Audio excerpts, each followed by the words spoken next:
Hello and welcome to sim.bc, where it is 10 past 2, 10 past 2 in the afternoon, and it's been raining for 3 consecutive days. And I'm feeling like this vlog series is becoming less and less about my startup and more about things I generally just want to talk about. But it's kind of interesting that most of the things that I have talked about can be related to business and management, and in that case, they kind of relate to consulting because that's what I want to do. So it still works. So just bear with me because today I want to talk about opinions. Yay! I know opinions is such a divided topic, especially when it comes to, yeah, well, everything, because basically everything is an opinion. But I am going to talk about like when you're supposed to raise your opinion, not when you're supposed to raise one, but the consequences of raising an opinion and the consequences of not raising an opinion.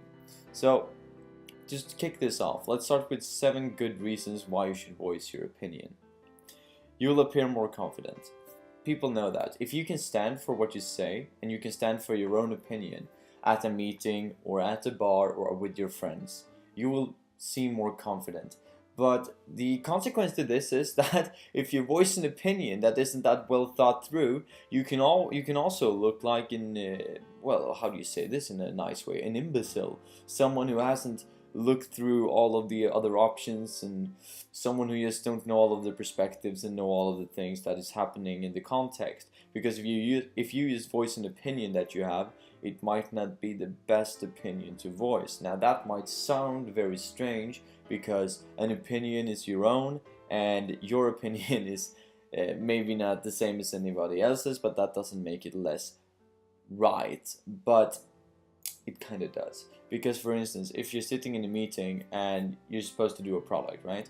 You're supposed to cut something from the production line, and your boss says, well, we're going to cut the different color coding in it. We're just going to have 2 colors instead of 13 because it's too expensive to buy the individual colors for this product since nobody buys them.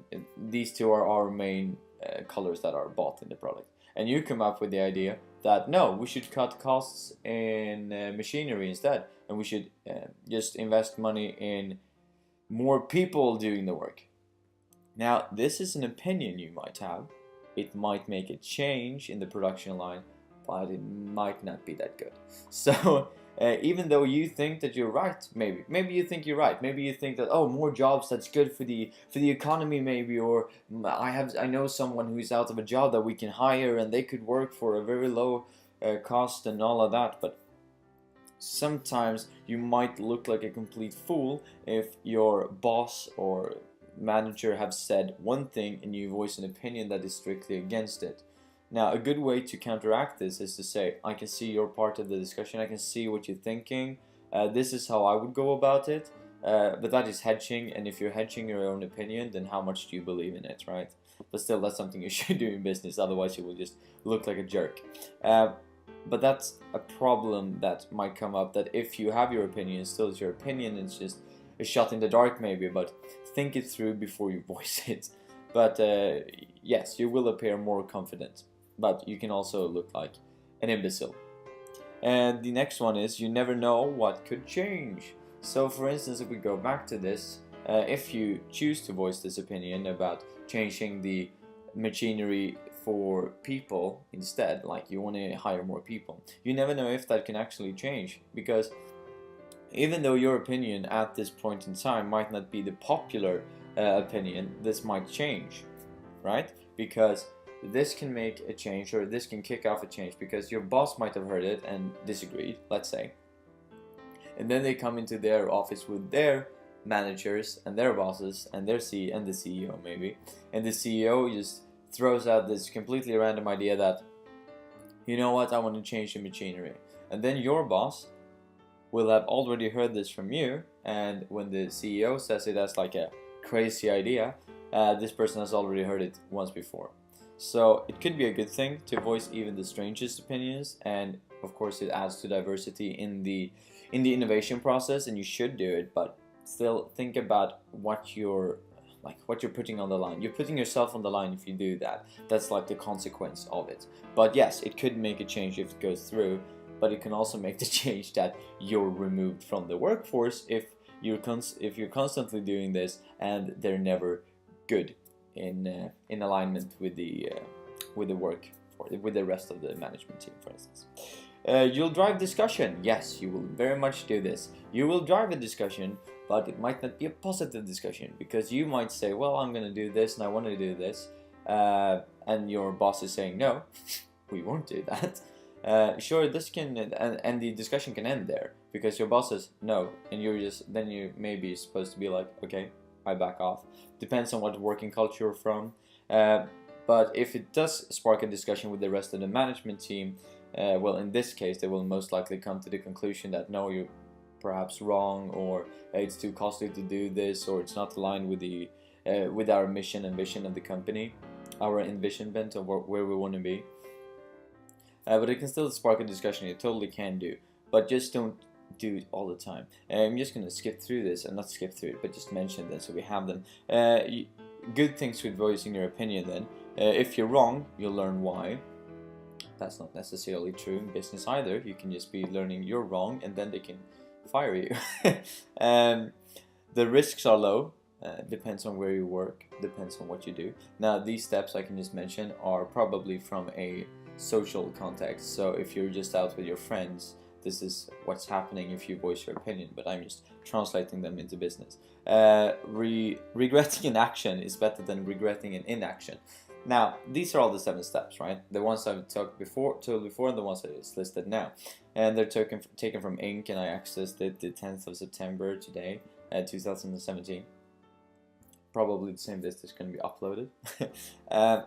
Now, regretting an action is better than regretting an inaction. That's debatable. I know we're still in opinions, so everybody can have their opinion on how you should voice your opinion. This is going to get like opinionception. But sometimes that is true. For instance, if you say, I have this new way of marketing. For instance, if you work on Facebook, maybe you thought that, we should add a thing in Messenger, a new function that lets you send pictures to people and you can write on the pictures. And maybe your management leader said no. Your team leader was just like, no, let's not do that. That's not something people want to use. They want to text. That's why we have it. We want to compete with texting on the regular phone with SMS. And then Snapchat rolled around and became super successful. And now Facebook has adapted to that market, so to say. If that's the case, then yes, it is surely better to regret.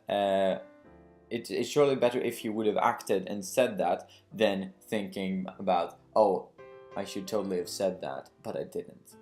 But it can also be that perhaps you are thinking about something that is not very great for the company. Let's for instance say that you're at work, and at most workplaces, let's just say that you should voice your opinion if it's something about the company, right? You should, because innovation, diversity, and thought, it's all good. But let's just say that you voice your opinion about maybe the other people in the workforce. That might not be the best thing. So you should be wary about where you voice your opinion, how often, most of all. Because if you're in an office, you should think about that. If you appear confident, yeah, sure, but if you have opinion after opinion after opinion after opinion, you might just look very tedious and people don't want to deal with you. But let's go back. Let's say you have an opinion about someone in the workforce. This could be something that you rather regret having an inaction than an action. Because let's say that someone is really pissing you off. Someone is constantly taking your coffee mug, and you're gonna look up this person, you don't know who it is yet, but let's say you just go up to this person, you find them, and without thinking, you just tell them your peace of mind, this is my opinion about my cup, leave it alone, it's mine. And it turns out that it's your boss. Now what you do? It could be the case that this boss is very, let's say, nice, and don't fire you because of your inappropriate behavior, in which you acted and you might get like positive points in the eyes of the boss because of this action. But it can also be that your boss have had a very bad day and you haven't read the situation yet and you haven't read the room, and you're just going at them about this coffee mug, and they're like, they can't handle this anymore, and they just fire you on the spot. So opinions, really good when they're about business, even if I've taken an example in the beginning of the video when it wasn't, but don't keep that in mind. Opinions when it comes to business and planning and how the business is done is probably always good to voice your opinion about. Not too often though, but if you have something that you feel really strong about and you're very passionate about, you should definitely voice it. However, when it comes to people in your workforce, you probably shouldn't, because more often than not, these are things that won't change and they're about people, and that's something that doesn't have to do with the business. So opinions about the business, fine, not too often though, and opinions about the people in the business, as long as they're keeping within their legal frames, I would leave that alone. Well, that's all. Until next time, guys. See ya.